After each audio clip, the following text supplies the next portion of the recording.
and welcome. This is the Birth of a New Dimension. I have named this radio program Birth of a New Dimension because this is the preparatory information you will require in order to be, as I said, prepared for the experience of interacting with multidimensional or interdimensional intelligence.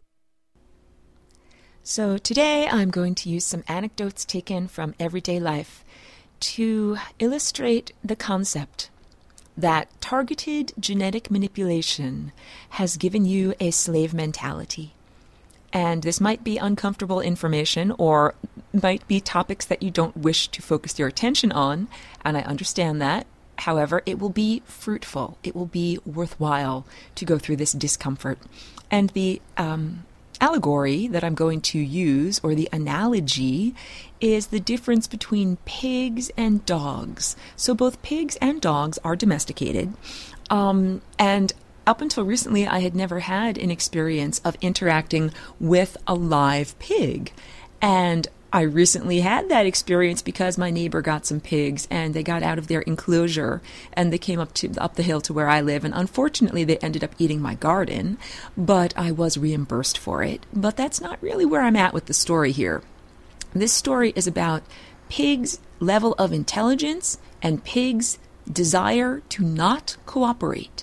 So from my perception of interacting with these pigs, and my interaction was not only verbal and physical, but was also telepathic. So I was able to sense what their mentality is like. And first, when I spoke with them, before they did any destruction, and I was relatively polite, one of the pigs said to the other one of the pigs, the male, who seemed to be the leader, "Hey, we really should go." And the male pig reassured his other little pig friend, "Oh, no, we can keep eating a little bit more." And it wasn't until I started actually clapping my hands and being more threatening in my gestures that they even considered starting to move. And the pigs actually came up to where I live 2 times. So the first time they came up, but they didn't really do that much damage. The second time they came up and they ate my garden. And don't worry, I was reimbursed by the neighbor because they understood that their pigs did the damage. But when it actually happened, I was very angered and agitated, and I picked up a stick, and I was gesturing at them and trying to chase them away. And the pigs, the impression that I got from interacting with them is that they were under no obligation to obey me and my commands as a human. The pigs are absolutely intelligent. Here's an example of their intelligence. I could tell, first of all, that they understood me when I was talking to them. And when I chased them back down the hill, they started to go in the direction of one of the other neighbors that has a dog. And one of the pigs actually turned to her friend and made the sound of a dog barking in order to communicate, "Hey, don't go into that yard. There's a dog there. Run in the other direction." And then I watched the other pig run in the other direction, okay? So this is to characterize and, in a amusing anecdote, give the impression that although humans have domesticated pigs and raised them for their meat, humans have not changed pigs' mentality to believe that they should listen to humans' commands. All right? This is a huge difference between pigs and dogs. So on the same time that I had that interaction with the pigs, I also am sitting right here with my friend's dog because I am being a dog sitter today. And I have a cat, so it's been relatively challenging in order to be the feline/canine police and make sure everybody's getting along. I bring this up because it's also one of the first times that I have interacted with a dog and I've had to be, quote unquote, the boss or the human in charge. Very different power structure than when I'm interacting with my feline, Ashley, because felines do not take their orders from humans or from anyone else. And this will also play into the teaching here about targeted genetic manipulation. So throughout history, humans have allowed cats to breed as they will, to breed according to their natural attraction to mates. Pretty much since the time of the ancient Egyptians, cats have maintained relatively the same size and shape. and mentality. This is what happens when a species is allowed to choose their own mates for procreation. Okay? When humans began to domesticate animals, they started to impose their own will on procreative partners. And in the case of dogs, especially within the past 100 or 200 years, humans caused very big changes in the dog's genetic code.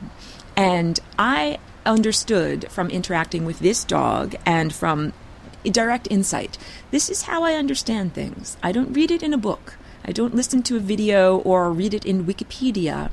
In order to understand something, I look at it with my third eye, or I attenuate. I focus my attention, which proceeds out of my brow chakra, on whatever I wish to understand more.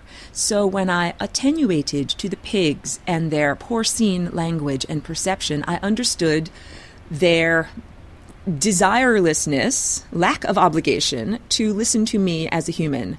And through attenuating to this lovely little canine that I'm looking after for a few days, I have come to understand that there is a genetic change that took place in the structure of this organism, of this little dog entity, that the wolf, that is the dog's ancestor, was a wild animal, and it did not take its orders from humans, and that there was a partnership that developed, and I understand that this is from, tens of thousands of years ago, possibly millions, not merely within the past 100 or 200 years. And we're talking about the type of partnership that developed.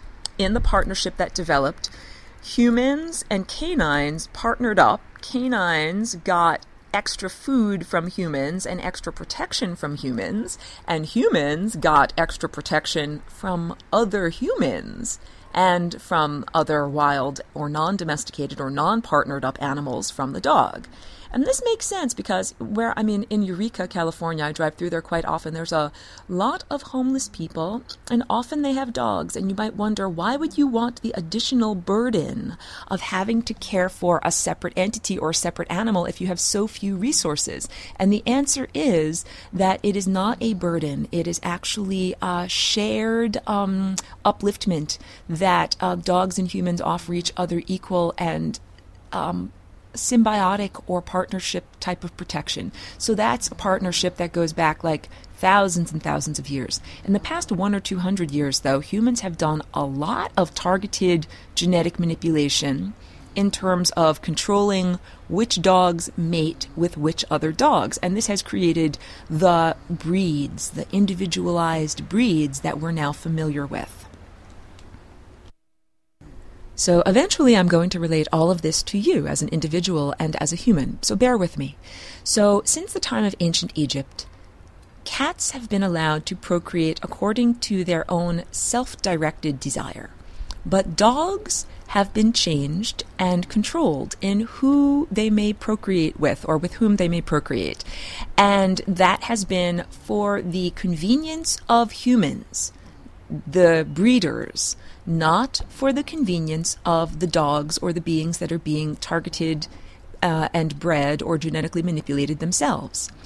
And from my interactions with this dog, I've recognized that there is a tacit acquiescence within the canine genome that states, someone else will tell me what to do.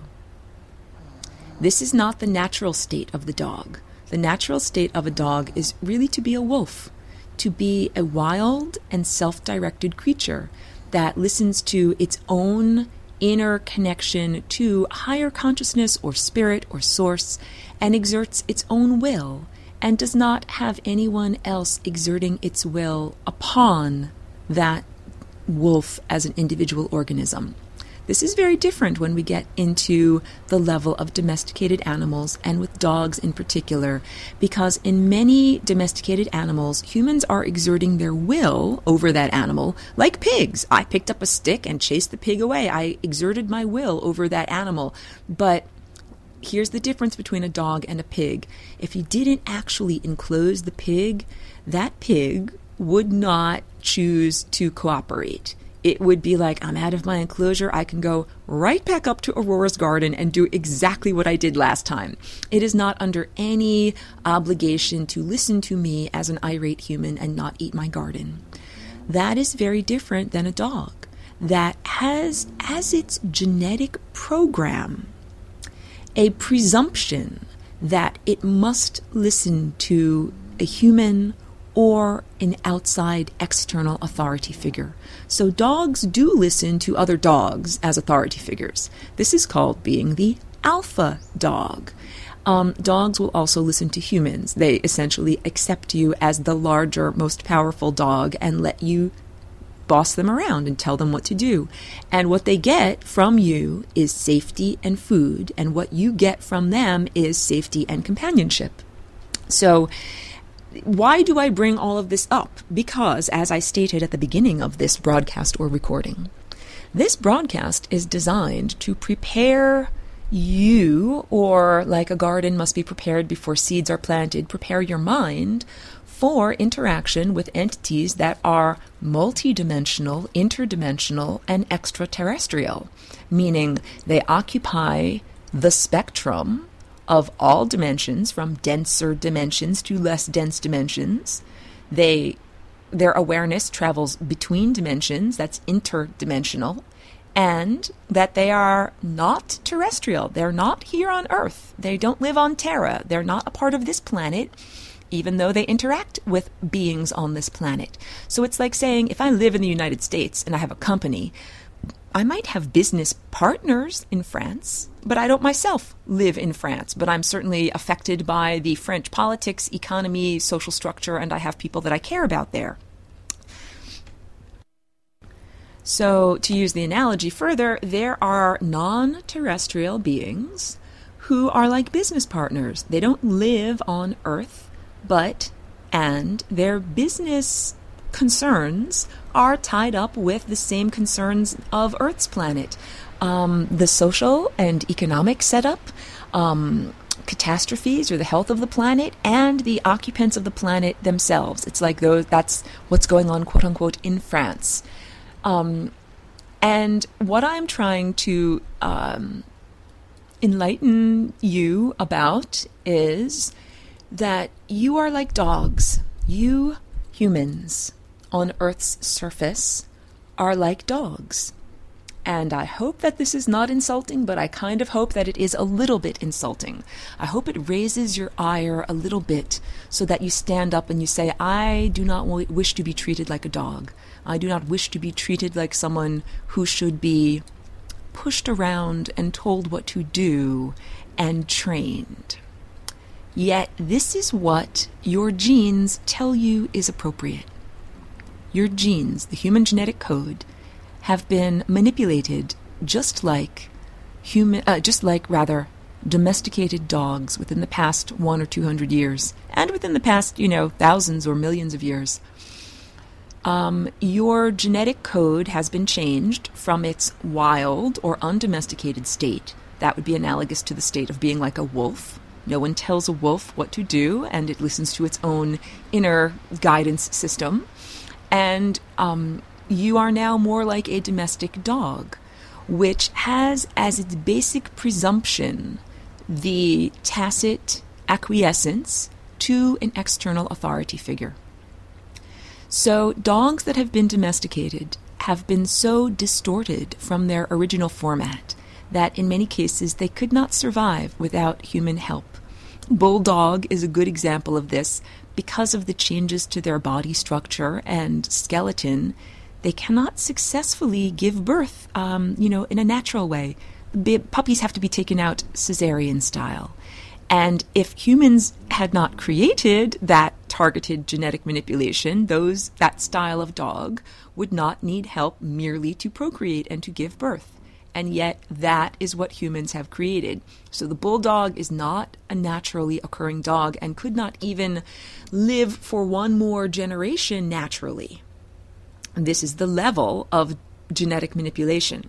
Now let us look at humans. Humans have also been domesticated to the point where humans cannot live without external accoutrements.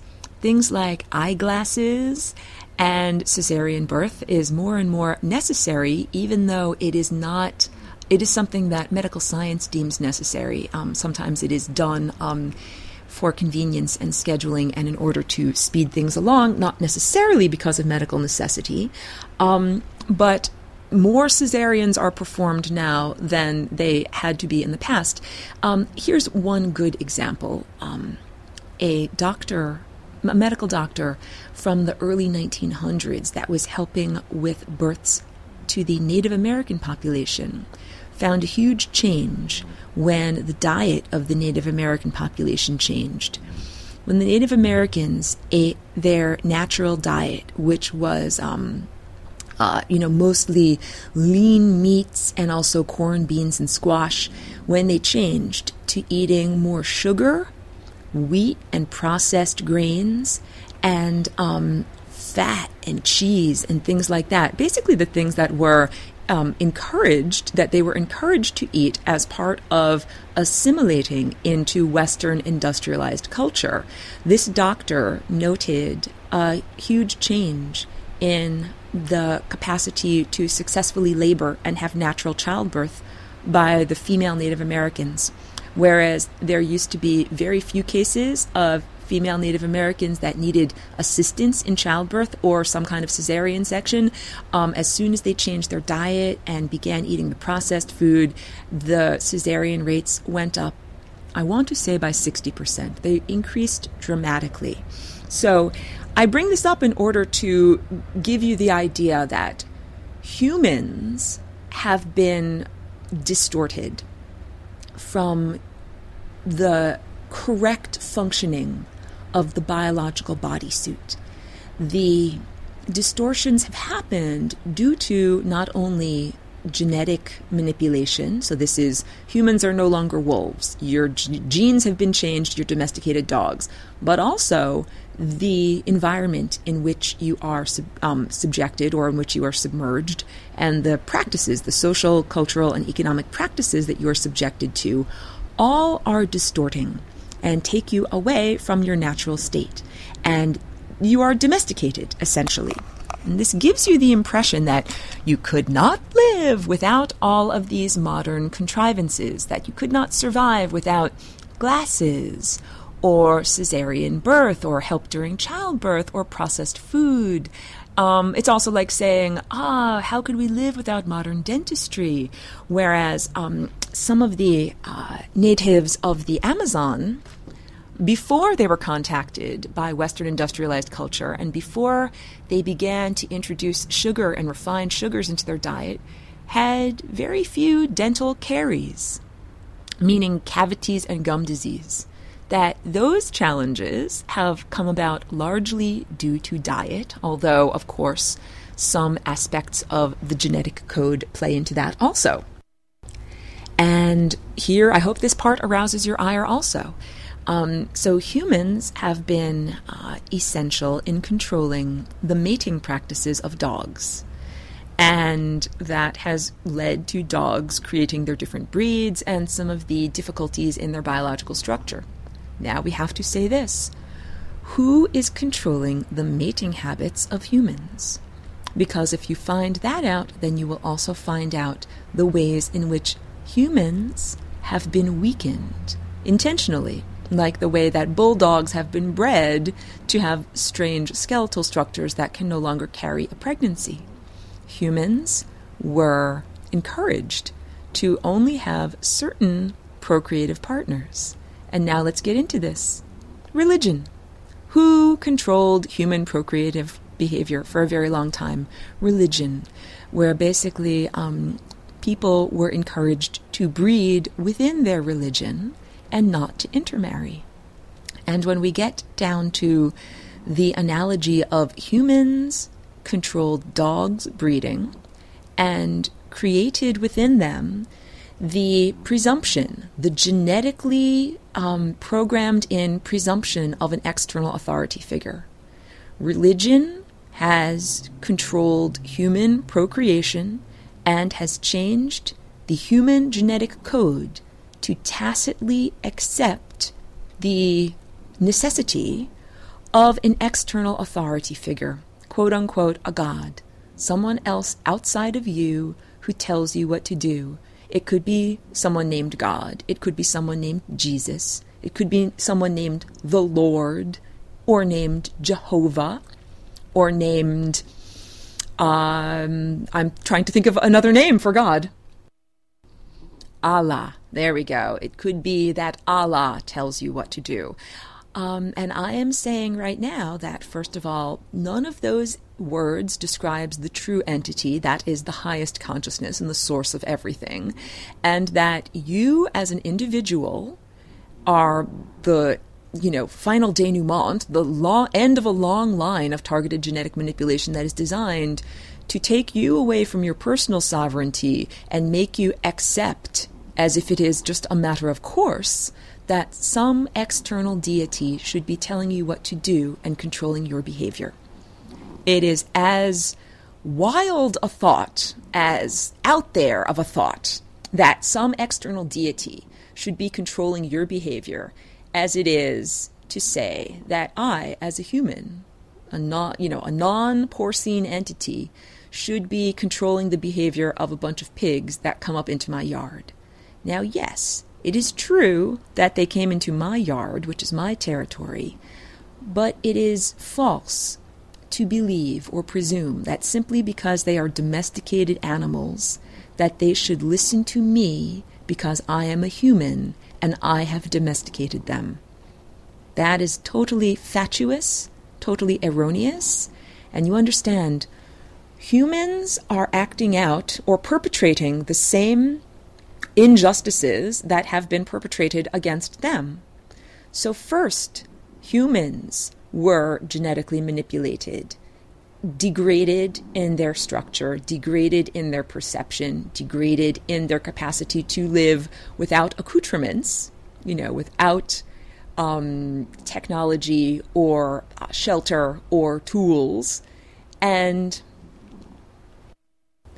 then humans, from their state of being domesticated, turned around and took animals that were wild and did the same thing to them. And humans do this in order to learn, just the same way that humans created an externalized version of neurology called a computer and the internet so that humans can learn.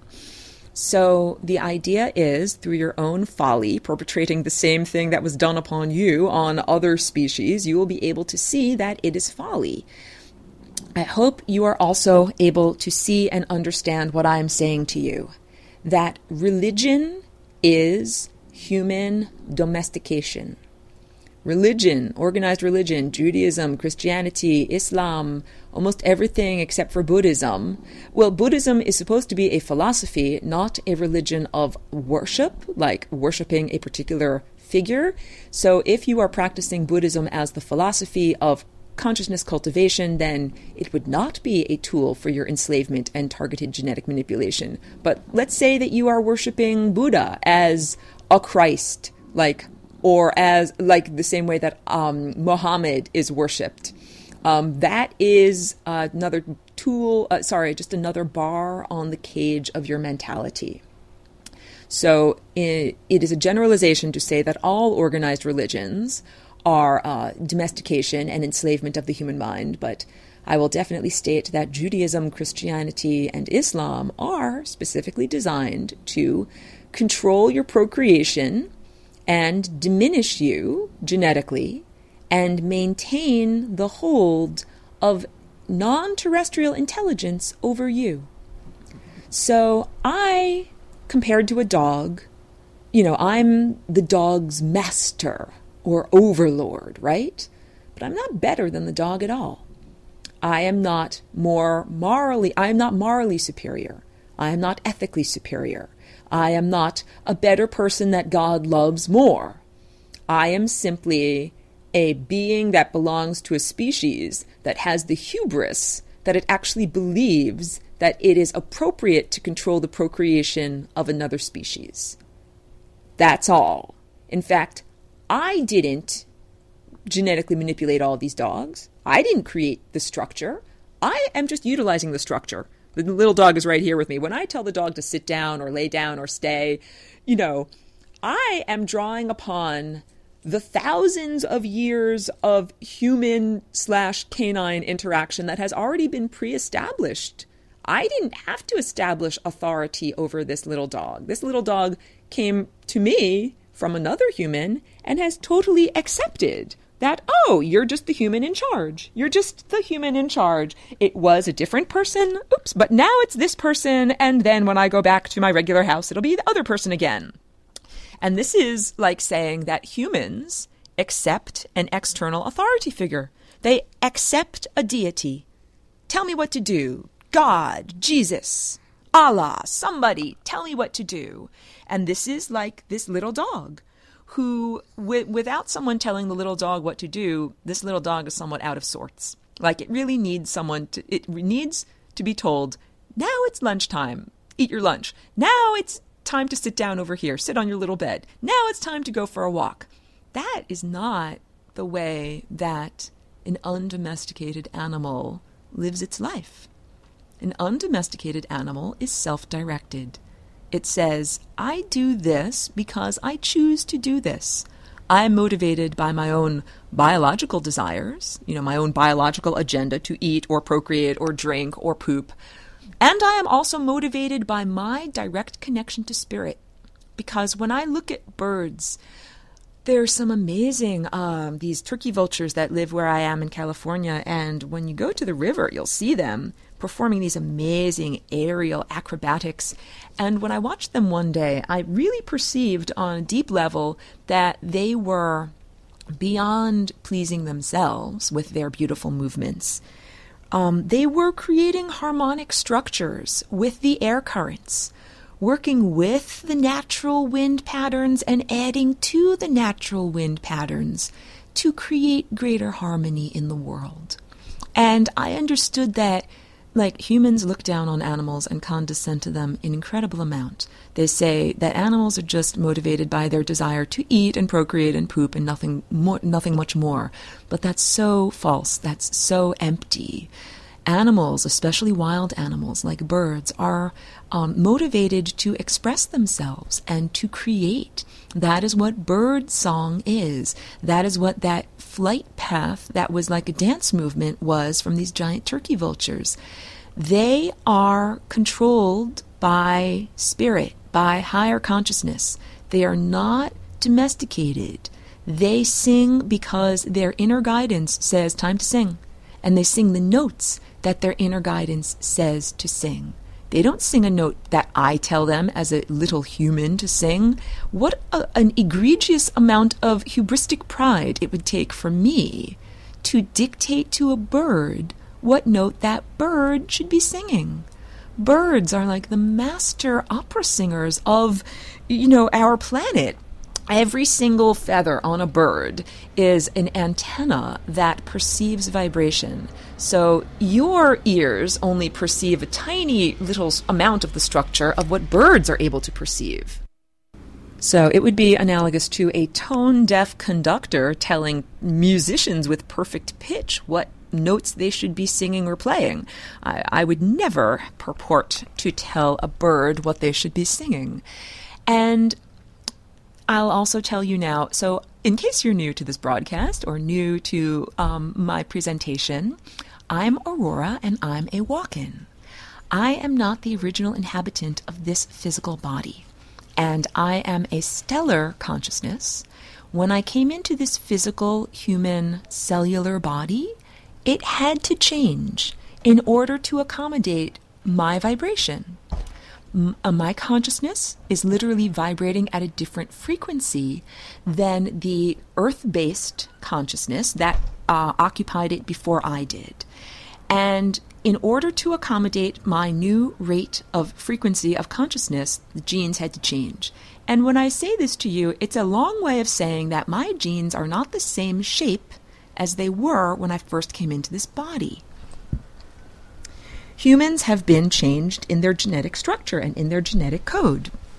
And my genetic code is not shaped like the rest of the humans that was changed and shifted. Okay, I'm getting somewhere with this. I also talk about the flying rainbow lasagna. This is what I am. I am a flying rainbow lasagna.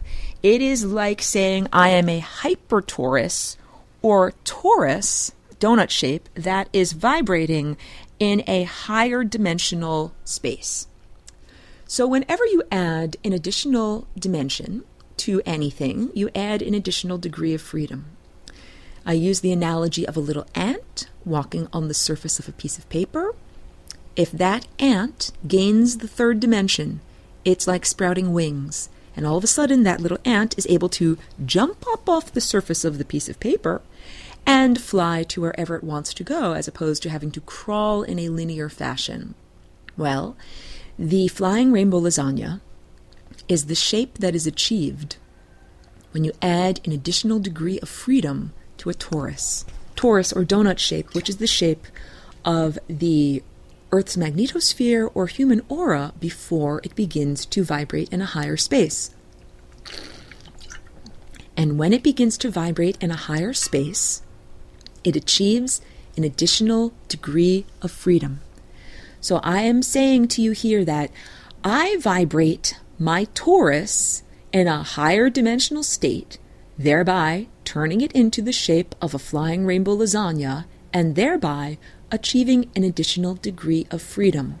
Like the little ant that has sprouted wings. Really, some ants do have wings. Do you know what we call them? Queens. They're called the queen. Most ants have to crawl around, but queens can fly. So the analogy is, when you become a flying rainbow lasagna, it is like becoming a queen insect. All of a sudden, you are not limited to the degrees of movement of the linear, two-dimensional world. You are now free to explore the higher dimensional world. So I have an additional degree of freedom. And I am here on Earth's surface, vibrating as a beacon of clarity. I am like a cell phone tower, and I emit this tone that is the flying rainbow lasagna tone. So first of all genes, all of your genetic codes or little strings, I got to get into this. Okay, so as I'm beginning to speak, I'm recognizing that I need to lay out some basic foundation knowledge. The first basic foundation knowledge is, probably in science class, when you were taught about your genes, you were shown a picture of an X-shaped chromosome and said, this is what your genes are.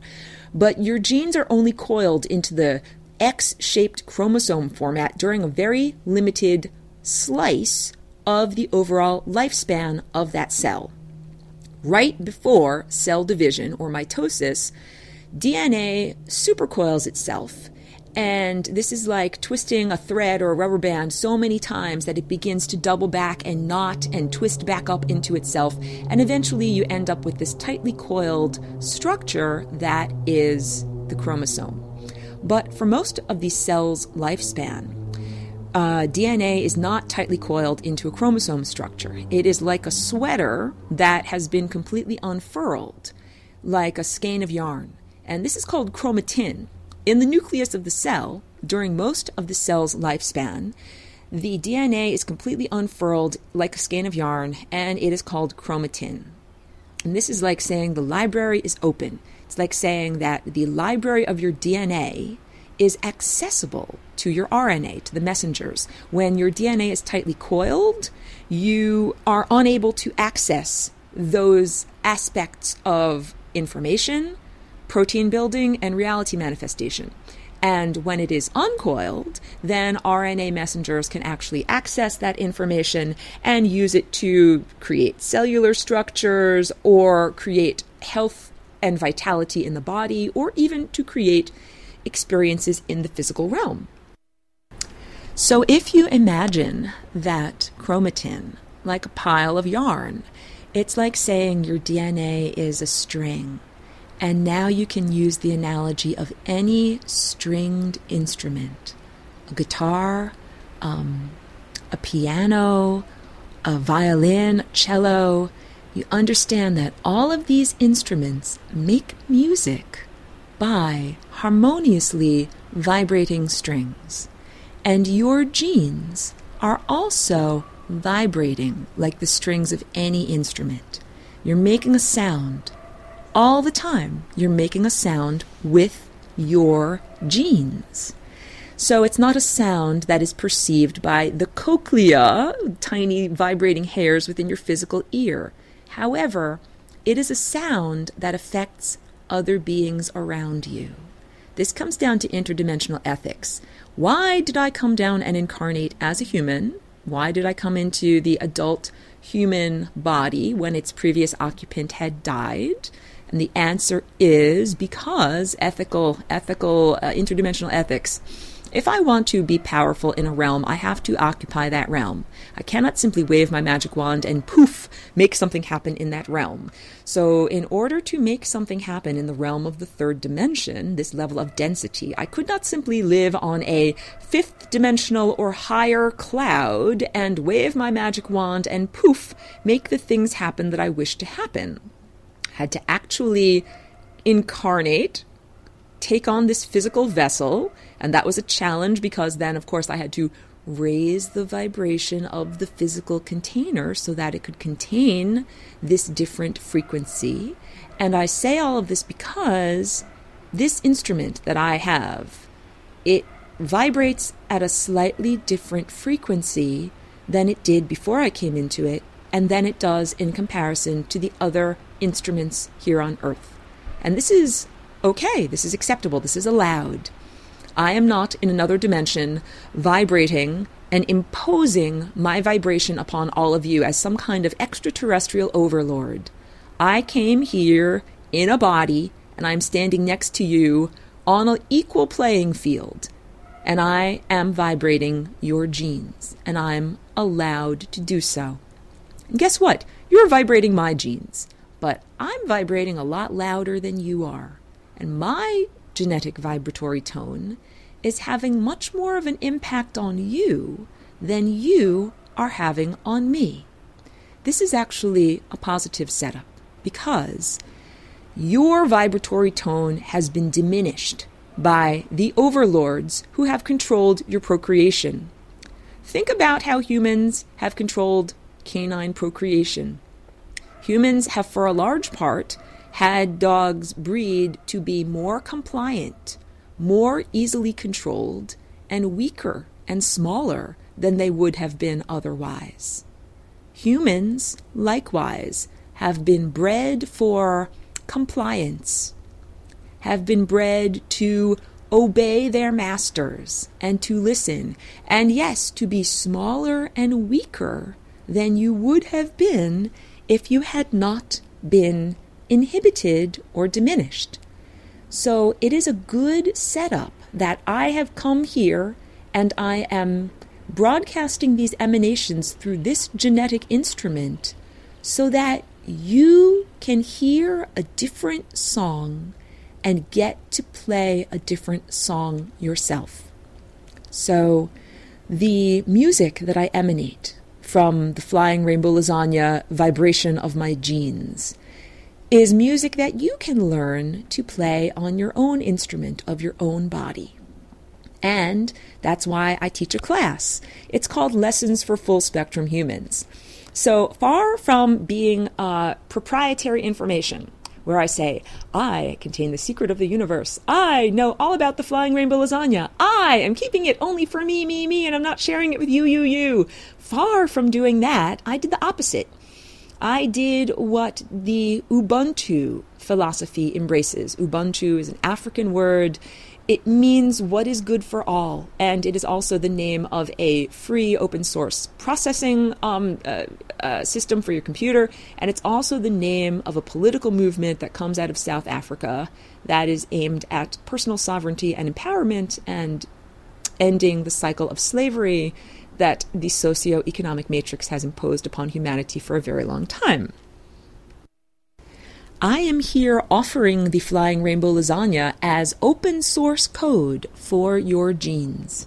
Open source code, this says, I don't patent this idea. I offer it to you freely so that you can take this incredible, wonderful idea and add your own wonderful goodness to it, or use it in your own wonderful, good way.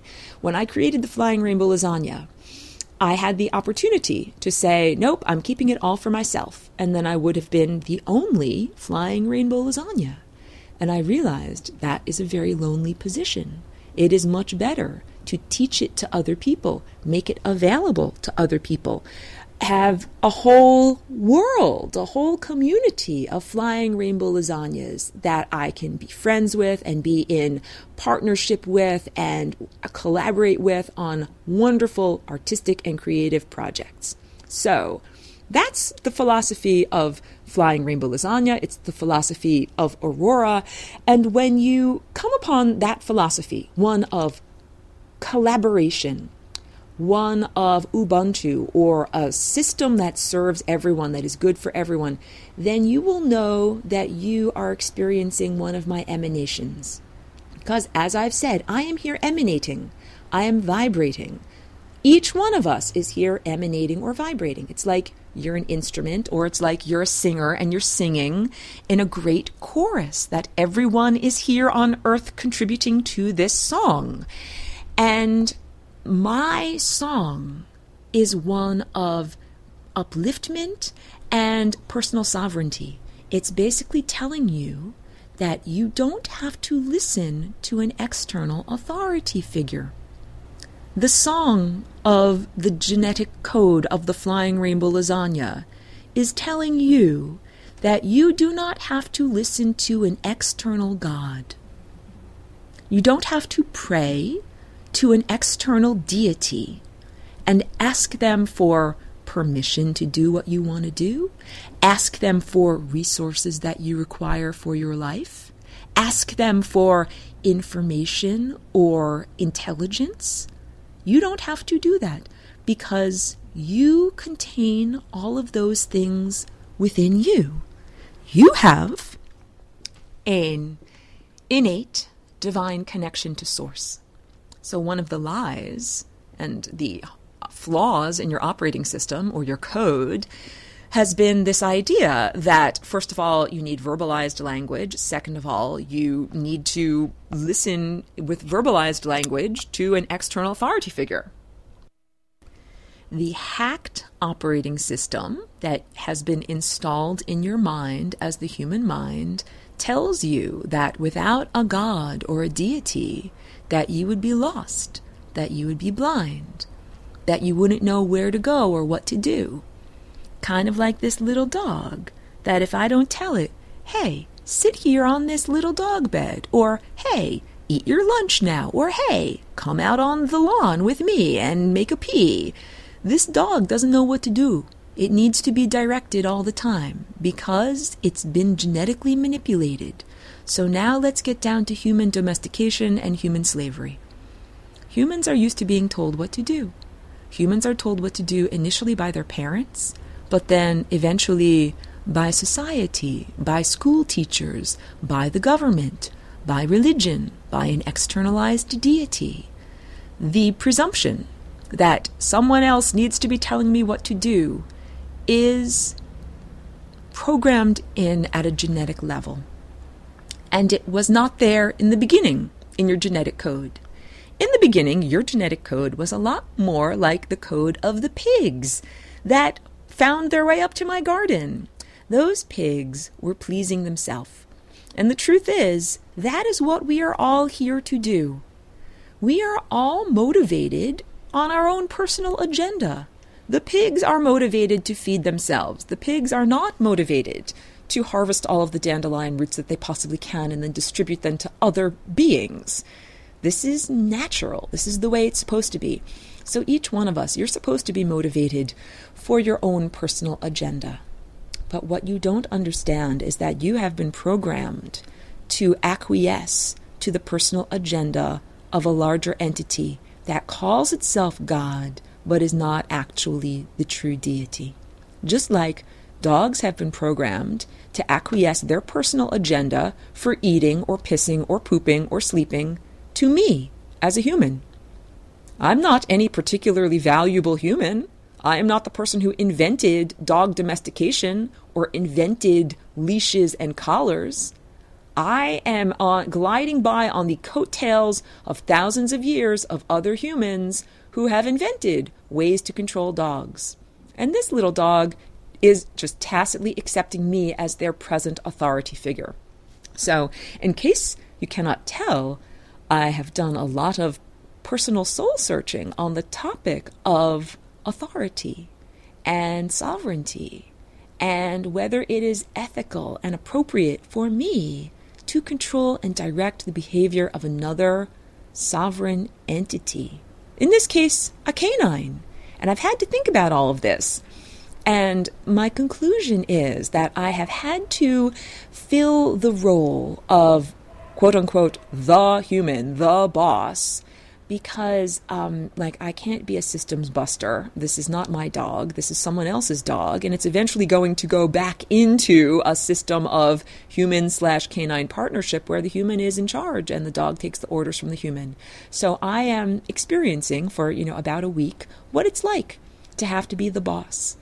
And I also can relate this to the actions of the God of the Bible, Jehovah, the seemingly capricious deity, the inconsistent behavior. 1 minute Jehovah is a loving deity, and the next moment Jehovah is burning Sodom and Gomorrah. On the one hand, it's like, I love you and I'm going to give you sustenance in the desert. On the other hand, I'm going to make you wander in the desert for 40 years. That level of inconsistency reminds me a lot of myself during this week of being a dog sitter. Because guess what? I have my own inconsistencies. I have my own ups and downs and human frailties. So if the dog is extremely exuberant before I've had coffee in the morning, the dog is going to sense that I'm grouchy. But wait, I'm the human overlord and I'm grouchy? The dog thinks that my mood is reflecting upon its behavior, and it's not. My grouchy mood is because I haven't had any coffee in the morning. It's not about what the dog did at all. And this relates to humans. Humans look at the inconsistent behavior of the figure in the Bible named Jehovah. Jehovah is not an actual deity. Just like me in comparison to a pig or a dog, I am not a deity in comparison to a pig or a dog. Even though I am a divine being, and I do contain God within me, it is totally fatuous and hubristically filled with pride for me as a human to play the role of a god, especially being fallible and inconsistent and not totally powerful. So it must now be understood that the actions that are described by the being who is defined as God, the source, in the Bible, are not actually emanating from God, the source. That we are describing a different entity, a lower, lesser emanation of that source, highest consciousness. And, it would be so easy for me, if I had a dog, to convince it that I'm God, to convince it that it's totally appropriate for me to, be mean or yell at it if I'm having a bad day, take out my rage on the dog and do what is right for me and not what is right for it. What if the dog was asking to go out and I said, no, sorry, it's inconvenient to me. I don't want to go outside. You can hold your bladder. Like that, I would never do that, first of all. But second of all, that attitude is the attitude that is displayed towards humanity, that level of condescension in the Bible and in organized religion, and also in government, which is the secularized version of organized religion. Government, or this secular external authority figure, is concomitant with these same genetic programs. It is arising from the same genetic programs that have caused humans to create and embrace formal, organized religion. It is the whole idea of requiring an external authority figure to tell you what to do and or keep you safe. That same program is running in the tiny little skull of the little dog that I'm taking care of. This little dog, even if I let it off its leash, it would not just run away into the woods. It would not just go and try and live on its own and eat, wild animals. The reason for that is not because it is biologically incapable of doing so. It's a little dog, but the truth is, this dog could probably go out there and feed itself off of little mice or, tiny lizards and things like that. But the dog has a mental program that tells it that it requires a master, that it could not live without a master. It wouldn't know what to do. The truth is, we all know that dogs would know what to do without a master. They would serve themselves. They would do what they need. They would fulfill their own biological needs and listen to the dictates of spirit. In fact, if humans stopped controlling dogs, eventually dogs would choose their own procreative partners and would simply return dog breeds to the general mishmash of wolfiness. And that would be a return. So now let's talk about humans. What would it take for humans to have their procreation no longer be controlled by external authority figures, and for them to return to their truly undomesticated, quote-unquote, wolfish state? And what I'm asking with that is an understanding that social, religious, and economic constraints have all been applied to humans and their procreation. Society and religion have endeavored to prevent you as an individual human from procreating with your optimum partner. That means the opposite gender person with whom you could give birth to or procreate the highest quality physical, mental, spiritual specimen. Far from it. Humans have been intentionally mispartnered so that they will not achieve their highest potential, just like dogs have been bred intentionally to create little tiny dogs with little stubby legs that are easy to control and boss around. Okay? And when I'm talking about this in the human realm, the lack of procreative control often comes down to lack of gender equity. I'm speaking now about the areas of society where females are not given an equal amount of power in a relationship. In many areas of the world and in certain religions and cultures, females are treated as second-class citizens. Males are treated as the external authority figure that must be listened to. And in this way, child marriage, arranged marriage, and marriages where females do not get to choose who they procreate with, when they procreate, or how many times they procreate. All of those levels of relationship are analogous to the targeted manipulation, breeding dogs to have short legs. And it is both a religious and a cultural practice that I'm speaking about here that prevents females from being able to be in control of their reproduction. And what that means is that certain genetic traits are being passed on to the next generation that females would not have chosen for. This is just totally arbitrary, but let's say that it's an arranged marriage and that you have married someone with brown eyes. But if you had chosen according to your natural attraction, you would have chosen to partner with someone who has blue eyes. And all that means is that a social construct, a religious construct, dictated to that female who she will marry and have a child with. And that was not in alignment with her inner guidance system. that says, I want to mate with this person. Really, seriously, like when people choose their partners, it might seem relatively arbitrary. However, it's not.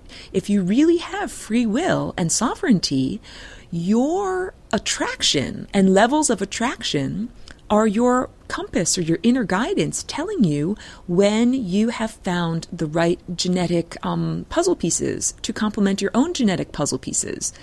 It might be that you're attracted to someone who has complementary genetic strengths that complement your weaknesses. You know, if you tend towards allergies, maybe they tend not to have allergies. Maybe if you tend towards nearsightedness, maybe they would tend not to be nearsighted.